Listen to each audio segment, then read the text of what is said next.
오늘 하나님 말씀 마태복음 27장 27절부터 44절까지 말씀입니다.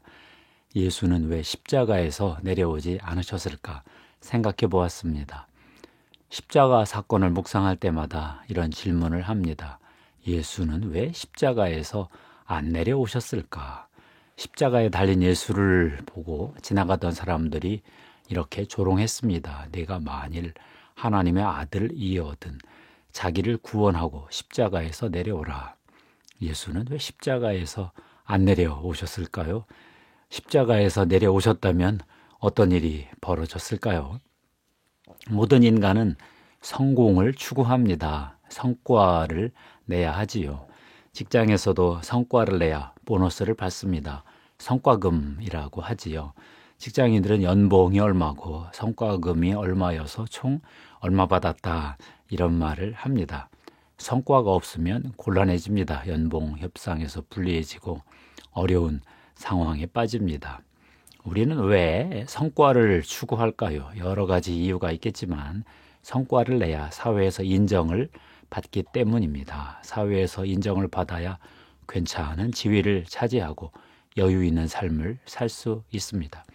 더 큰 이유는 성과가 있어야 내 삶이 의미 있다고 생각하기 때문이지요. 내가 이룬 성취를 보고 헛되이 살지는 않았구나 하며 위로합니다. 그런데 이런 위로는 오래 가지는 못합니다. 중병 앞에서 흔들립니다. 죽음 앞에서 무너집니다. 중병에 걸리지 않아도 성공의 정상에서 공허감을 느낍니다. 다 이룬 것 같은데 허전합니다. 왜 그럴까요?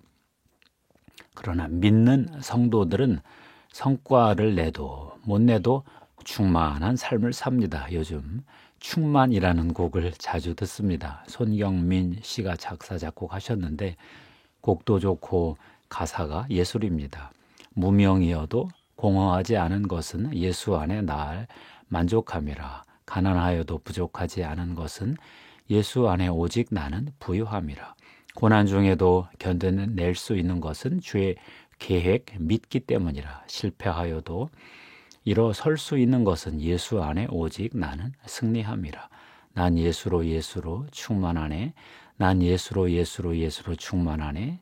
난 예수로 충만하네. 영원한 왕 내 안에 살아계시네. 몸이 약해도 낙심하지 않는 것은 예수 안에 난 완전함이라. 화려한 세상 부럽지 않은 것은 난 예수로 충만함이라. 난 예수로 충만하네. 세상 모든 것들도 부럽지 않네. 난 예수로 충만하네. 영원한 왕 내 안에 살아계시네. 난 예수로 충만하네. 세상 모든 풍파도 두렵지 않네. 난 예수로 충만하네. 영원한 왕 내 안에 살아계시네. 영원한 왕 내 안에 살아계시네. 성도들은 왜 이렇게 성과를 내지 못해도 충만할까요? 그것은 예수 그리스도가 세상에서 성과를 내지 못하셨어도 하나님의 언약을 이루셨기 때문입니다. 마태복음 27장 35절은 이렇게 무심히 말합니다. 그들이 예수를 십자가에 못 박은 후에. 세상에 이렇게 단순한 문장이 있을까요? 십자가에 못 박히신 후 상상도 못할 고통 속에서 예수님은 죄 용서부터 간구하셨습니다. 아버지 저들을 사하여 주옵소서. 자기들이 하는 것을 알지 못함이니이다. 누가복음 23장 34절이지요. 인류의 죄를 대속하기 위해 죽으셨습니다. 십자가 아래 인간들은 딴짓하고 있습니다. 군인들은 무심히 예수의 옷을 나눠 놓고 제비를 뽑습니다. 지나가는 백성들은 머리를 흔들며 예수를 모욕합니다. 성전을 헐고 사흘에 짓는 자여 내가 만일 하나님의 아들이어든 자기를 구원하고 십자가에서 내려오라. 대제사장 서기관 장로들도 함께 희롱하며 놀립니다. 그가 남은 구원하였으되 자기는 구원할 수 없도다. 그가 이스라엘의 왕이로다. 지금 십자가에서 내려올지어다. 그리하면 우리가 믿겠노라. 그가 하나님을 신뢰하니 하나님이 원하시면 이제 그를 구원하실지라. 그의 말이 나는 하나님의 아들이라 하였도다. 함께 십자가에 못 박힌 강도들도 똑같이 욕했습니다. 저는 이 부분 읽을 때마다 예수 그리스도가 십자가에서 갑자기 내려오시면 어떻게 하나 하고 마음이 조마했습니다. 12군단 천사를 동원하고 다시 신성의 능력을 행사하셨으면 어떤 일이 벌어졌을까?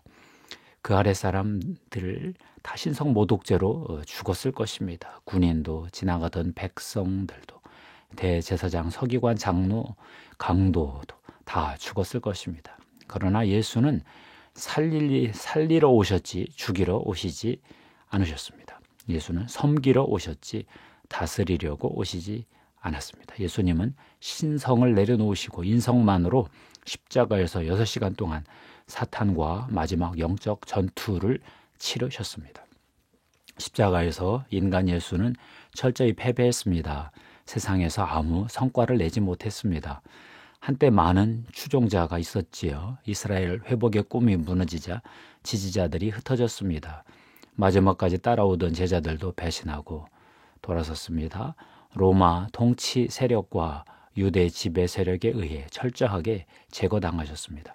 책 하나 남기지 못하셨습니다. 아무런 성과가 없는 인생이지요. 그러나 예수는 한 가지 어마어마한 일을 이루셨습니다. 하나님의 언약을 이루신 건데요. 예수는 십자가에서 다 이루었다 하고 선포하시고 죽으셨지요. 무엇을 다 이루었다고 하는 것일까요? 십자가에서 하나님의 언약을 이루셨습니다. 예수는 잡히시기 전 최후의 만찬 자리에서 빵과 포도주로 첫 번째 성만찬 예식을 제정하시고 또 거행하셨지요.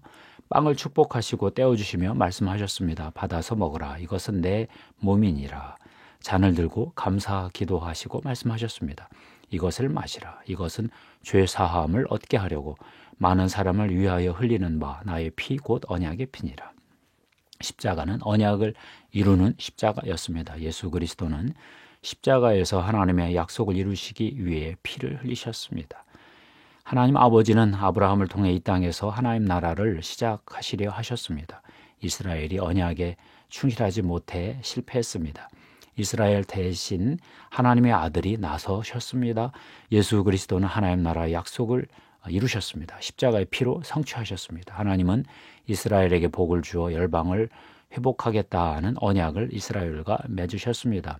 이스라엘은 이 언약을 지키지 못했습니다. 하나님은 옛 언약을 대신하는 새 언약을 선포하셨습니다. 예수 그리스도는 십자가에서 피를 흘리심으로 아버지 하나님과 인류를 위해서 하나님의 언약을 이루어 드렸습니다. 세상에 이런 효자가 어디 있을까요?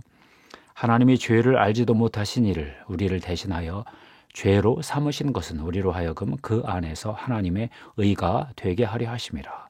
고린도후서 5장 21절이었죠.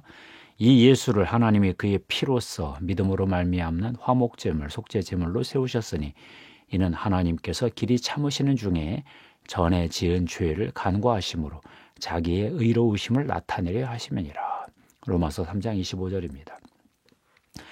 앨런 크라이더가 쓴 초기 교회와 인내의 발효라는 책을 읽었습니다. 초대교회 300년 동안 성도들은 습관적 행위로만 복음을 전했습니다. 반사적 행위라는 뜻인 아비투스로 전도했다고 하는데요. 박해 상황이라 말로 전도할 수 없었겠지요. 한 사람이 예수를 믿고 다른 친구가 그 친구를 보고 마음이 끌립니다. 모임에 갈 수 있는지 물어봅니다. 그러면 친구는 세례 후원자가 되고 그는 세례 지원자가 됩니다. 심사에 들어갑니다. 말씀에 어긋나는 직업을 청산하고 교회의 학습 과정을 따라올 만한 사람인가 심사합니다. 1차 심사를 통과하면 교리문답 교사와 축사 은사자, 축귀자가 붙습니다. 매일 불러 교리를 가르치고 귀신을 쫓습니다. 얼마 동안 학습 과정을 거칠까요? 기본 3년입니다. 2차 심사를 통과하면 말씀 예배에 참여합니다. 부활절 전에 3차 심사를 하고 세례 준비에 들어갑니다. 부활절 전날 철야 기도하고 새벽에 침례받고 교회 공동체의 정식 멤버로 환영받고 첫 성만찬 신비 예전에 참여합니다. 당연히 성령의 초자연적 능력이 동반되고요. 초기 교회 300년은 이렇게 지나갔습니다. 제국 인구의 8%가 그리스도인이 되었을 때 콘스탄티누스 황제는 기독교를 관용하기로 선포하고 본인도 그리스도인으로 세례받고 죽었습니다. 한 목사님이 있습니다. 순회 부흥사, 순회 선교사의 삶을 살고 계신데요. 최근 이사갈이라는 이름을 쓰시더라고요.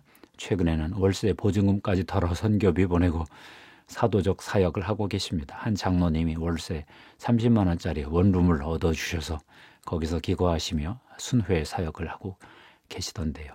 최근 남한 지역 3,000km를 차 타고 다녔다 하는 말에 말문이 막혔습니다. 이분이 이런 간증을 하셨습니다. 나는 사역을 하는 게 아니라 신앙생활을 하고 있을 뿐이다. 나는 사역의 열매를 추구하지 않는다. 하나님의 언약에 신실하려고 할 뿐이다. 놀라서 입을 다물지 못했습니다. 우리가 추구할 것이 사역의 열매가 아니라 신앙의 열매라는 말이 참 무겁게 다가왔습니다. 최근 저도 환갑을 넘겼습니다. 그러다 보니 은퇴한 선배들의 삶이 눈에 자주 들어옵니다.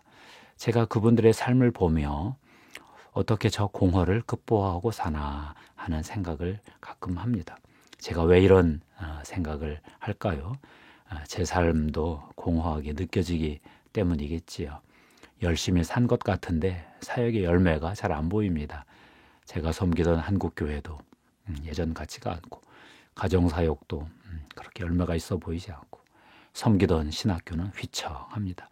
내가 사랑하는 그 조군 찢겨져 있습니다. 어쩌다 이렇게 되었을까요? 공허감이 몰려옵니다. 열심히 살았는데 사역의 열매가 별로 좋지 않습니다. 앞에서 말한 이사갈 목사님이 제게 이런 말씀을 주셨습니다. 건축은 하셨는데 바닥이 약합니다. 바로 이해가 되었습니다. 내가 예수 그리스도라는 주춧돌, 모퉁이 돌 위에 집을 짓지 못했다는 얘기지요. 한 주 동안 묵상한 후에 이렇게 기도하게 되었습니다. 예수 그리스도의 주춧돌 위에 세우지 않은 모든 것은 무너뜨려 주시옵소서. 성과주의, 저는 성과주의를 싫어했습니다. 복음이 아니라고 보았기 때문이지요.